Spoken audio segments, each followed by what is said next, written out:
So I guess then where we're left is, well, what does that leave us with opportunities for what we might do to help the system get that new data that gives it the opportunity to reframe or to be curious about whether or not what it knows is right or whether there's the opportunity to update it.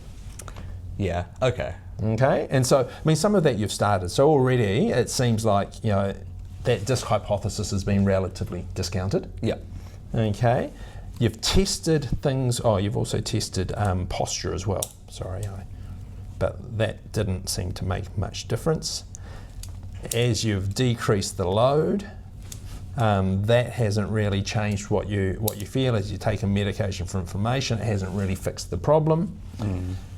So those hypotheses, we don't think, you know, the bad stuff, we can't find any evidence of it, and so we can start to reassure the system that actually this looks like it's not due to an injury that won't get better.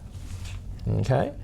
But in addition to that, we can think about, okay, well, what happens if we better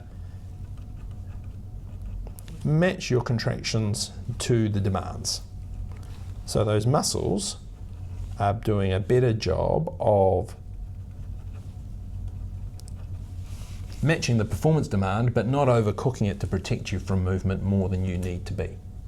Right, yeah. Okay, so then it takes a little bit less effort to do stuff, and there's a little bit less load, and so you're able to do more before it feels like it might be overloading.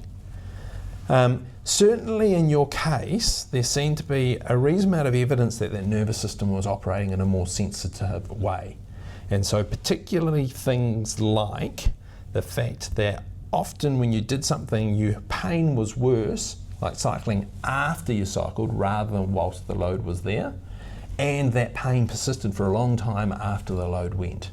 And so that pattern of flare-ups is very consistent with a sensitized nervous system, but also we found that we couldn't move your nervous system very far before you got symptoms from that, which would suggest that that's got a mechanical sensitivity to it. Yeah.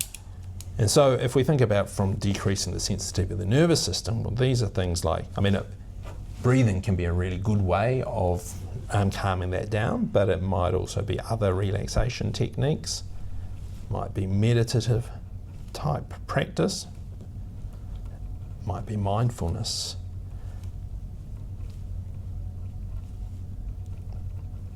So those are all good for calming the system, as is exercise. And you've already had experience that when you are able to find a way of exercising that doesn't flare up, that has a positive impact on making that system a little bit less sensitive. Yeah. Yeah. And then, because one of the problems we have in the health system is invariably it focuses just on problems and solutions in the tissues of your body, and that ignores all of these other opportunities or these other factors that are important for influencing how you feel as well as your health.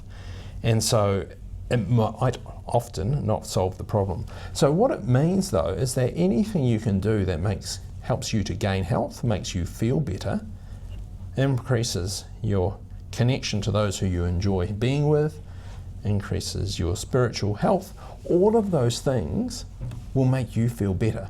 And so they're worth doing just on their own. Yeah. However, they might also help the system to feel safer and therefore be less reactive to that information coming through.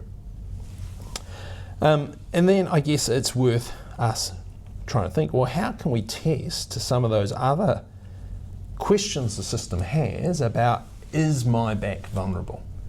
And so that we can find ways that we can give it access specifically to the data to help it come to an understanding as to whether or not your back could become vulnerable despite it not having had a traumatic injury. And whether there are other places where the system can shift its focus to, which means it's spending less time looking for the problems in the tissues. Yeah.